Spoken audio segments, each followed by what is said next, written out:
आकांक्षा दुबे के सुसाइड के संदर्भ में क्या बोले मनोज तिवारी, आइए आप लोग के क्लिप्स के द्वारा दिखाते हैं और मेरे वीडियो का अंत तक बने रहे। और वीडियो बहुत दर्दनाक हादसा हुआ है, लेकिन ये घटना बहुत ही सुनियोजित ढंग से और बहुत बेरहमी से हुई है। मैं आप सबको इतनी प्रार्थना करना चाहता हूं कि शांति व्यवस्था बनाए रखने में आप सब मदद करें।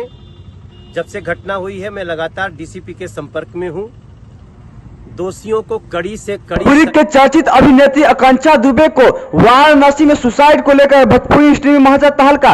कुछ लोगों का कहना है कि समर सिंह के द्वारा यह सब साजिश किया गया है और ऐसे होटल में रखा जा रहा है जैसे हमारा कोई मूल्य ही नहीं है। मुझे यूज किया गया। 3 गाने मेरे थे, तीनों गाने में मेन जो हीरोइन है उनकी एंट्री करवा दिया गया और मुझे बोला जाता है कि आप कोरस वाले के साथ डांस करो। मैं पागल हूँ, मैं कोरस वाले के साथ डांस करूंगी? ना मुझे पोस्टर भेजे, ना मेरा